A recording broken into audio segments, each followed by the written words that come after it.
কি হবে তখন, যখন মাত্র ৬০ জন মুসলিম সৈন্যকে ৬,০০০ কাফিরের মোকাবেলা করতে হয়। আসসালামু আলাইকুম রহমতুল্লাহ, ওয়েলকাম টু আল ইসলাহ স্টোরি। বলছিলাম ইয়ারমুকের রণাঙ্গনের কথা, যেটা হযরত খালিদ বিন ওয়ালিদ রাদিয়াল্লাহু তাআলা আনহু এর জীবনের সবচেয়ে গুরুত্বপূর্ণ একটি যুদ্ধ হলো। একটি যুদ্ধটা আমাদের শরীরের রক্ত গরম করে দেওয়ার জন্য যথেষ্ট।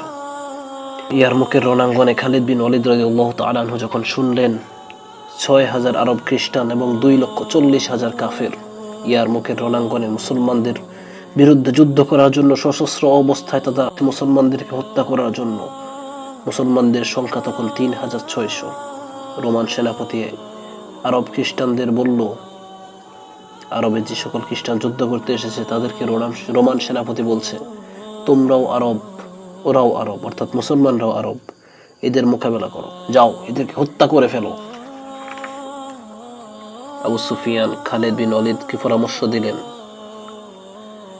৬,০০০ সৈন্যের মোকাবেলায় আমাদের মুসলিম মাত্র ৬০ জন সৈন্যই যথেষ্ট।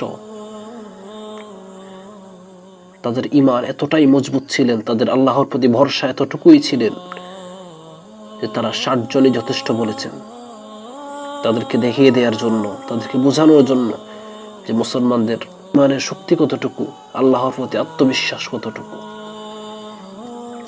৬০ জন মুসলিম সৈন্য নিয়ে অগ্রসর হও, খালিদ বিন ওয়ালিদকে বললেন। সেনাপতি আবু হুরায়রা আবু সুফিয়ানের পরামর্শ সমর্থন করলেন।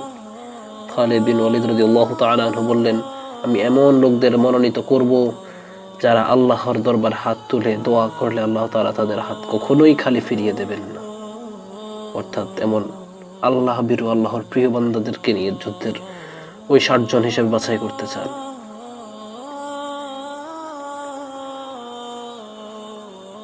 আমরা শত্রুদের বোঝাতে চাই আরব হওয়ার কারণে নয়, আল্লাহ আমাদের সাথে থাকার কারণেই আমরা জয়লাভ করব।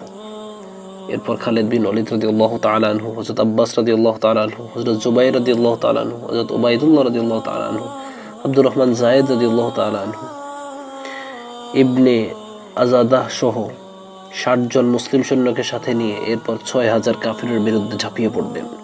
৯-১০ ভাগে ৬০ জন বিভক্ত করা হলো।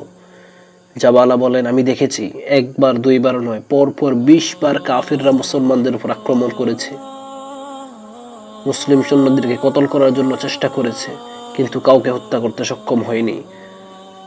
আব্বাসের পুত্র ফজল বলেন, হে কুকুরের দল, আমার নবীর সঙ্গীদের কাছ থেকে দূরে সরে যাও। ৬০ জন সৈন্য ৬,০০০ সৈন্যের ২০ বারের হামলা প্রতিরোধ করলেন। আল্লাহ তাআলা বলেন, তোমরা হত্যা করনি, আমি হত্যা করেছি। তোমরা ধুলো নিক্ষেপ করনি, আমি ধুলো নিক্ষেপ করেছি। মুসলমানরা এই যুদ্ধে জিতার কারণ এই নয় যে তাদের অনেক অস্ত্রশস্ত্র ছিল, তাদের অনেক শক্তি ছিল, তারা অনেক সমর্থবান শক্তিশালী ছিল।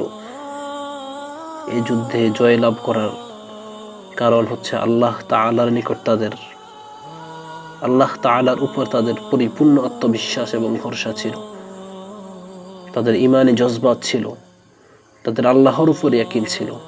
আজ আমাদের আল্লাহর উপর ইয়াকিন নেই। আজ আমরা পদে পদে, জায়গায় জায়গায়, আমরা সকল স্থানে, সকল জায়গায় আমরা মুসলমানরা আজ লাঞ্ছিত। আমরা কিছু বলতে পারি না, আমাদের বাক স্বাধীনতা নেই, অন্যায় আমাদের চোখের সামনে হয় কিন্তু আমরা কিছু বলার ক্ষমতা রাখি না। হায় আফসোস, হায় আমরা কোন জামানায় আছি, আমাদের ঈমান কতটুকু দুর্বল। আমাদের সামনে নির্যাতন, অন্যায় কাজ হয়, নির্যাতন হয়, কিন্তু আমরা কাউকে বাধা প্রদান করি না।